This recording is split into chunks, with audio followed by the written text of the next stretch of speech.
Yankee Bird, before we start, can we have the green light at 8, yellow at 10, red at 12, please? 8, 10, and 12. Yes. Okay. Madam Toastmaster, fellow Toastmasters, and guests. It's 35 years I've been a Toastmaster. It's the first time we have 5 speeches, and I'm number 5. So I hope I'll keep your attention. It all started with globalization. It was 25 or so years ago. Globalization means free movement of capital and products. The World Trade Organization made sure that these two were enforced more or less throughout the world. My many left-wing friends at the time threw their hands in the air and said, this is a great conspiracy by the rich capitalists of the West to further exploit the poor people of the third world. I remember saying, now wait a minute. This could be an opportunity for the poor people of the third world. The only prerequisite is to have democracy in these countries, to have freedom of association, and to have free trade unions. And this could actually work to the benefit of the poor people in the third world. It may not be so fantastic for the not rich in the first world, but definitely for the third world it will do wonders. And lo and behold, at about that time, the Soviet Union collapsed. Names like Marcos of the Philippines, Suharto of Indonesia, and Pinochet of Chile were consigned to history. The military rulers of Bangladesh, of Brazil, of Argentina, of all of South America also disappeared from the scene. The apartheid regime of South Africa was also out of the way. But perhaps also as important, if not more important, the Chinese leadership realized that it's only through opening up their country to foreign investment and trade that they would keep their people more or less happy with their lot. So we come, after globalization, to the next important key word, which is competitive edge, competitiveness. What was the result, the immediate result of this change in the world economic structure? I experienced it in 1991, when I first went to China. At that time, Cyprus was exporting a lot of clothing. T-shirts we were selling for about $3. I went to the Guangzhou trade fair and I realized that the same, if not better, T-shirts were produced in China and sold to the world for $7 a dozen. At that time I came back and I said that in 20 years' time I predict 80% of the world manufacturing will be done in China. It's now 24 years since then, and I don't think I was far off the mark. 2 years before 1991, in 1989, was my first visit to India. That was the time when Rajiv Gandhi was Prime Minister, and he also thought of liberalizing the highly regulated economy and life of India. And in 1989, 3 corporate names were either in their infancy or were not even born. And these 3 names are TCS, Infosys, and Wipro. Now, these 3 are now the giants of world software manufacturing, production. So India has also entered the competitive world, the world economy.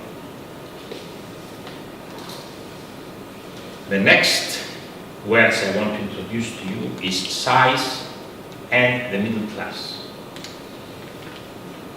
Take your mind back to the beginning of the 20th century. That was when the United States of America began to grow and began to threaten the dominant position of the United Kingdom of Great Britain, who was the great power of the day. And remember, at that time, the sun never set over the British Empire. Yet, the USA, because of its size, because it was a country of immigrants, because it did not have a rigid class structure of upper class aristocracy, privilege, and the low working class, built a middle class that with the 200 plus million of its population began to consume. And soon the USA did not need the world. It had the markets in its own borders. So that is how it supplanted Great Britain as the dominant power. Size and middle class consumption. Now, think of the other two countries I mentioned before.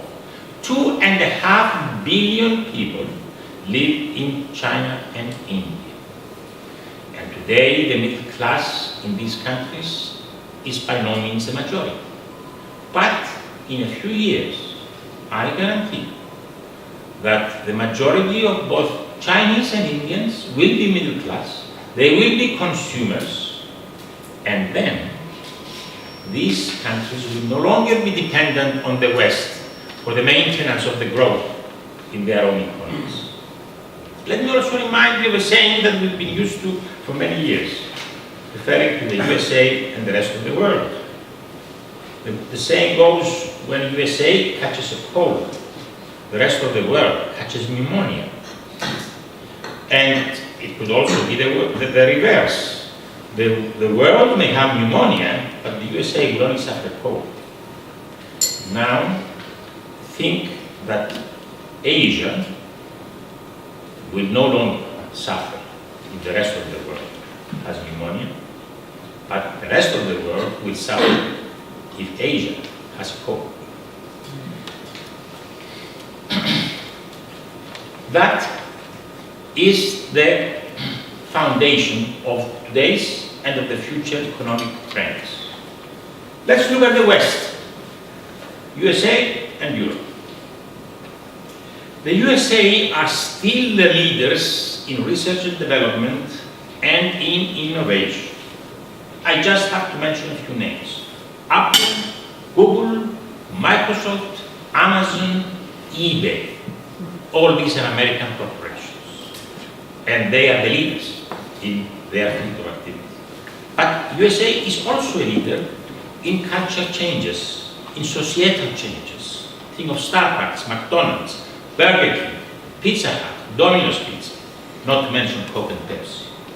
What is Starbucks? Starbucks is giving Austrian high-quality coffee to Americans who have been used to drinking brown water for coffee all their lives, and the Cyprus-style coffee shop for idle people to lounge.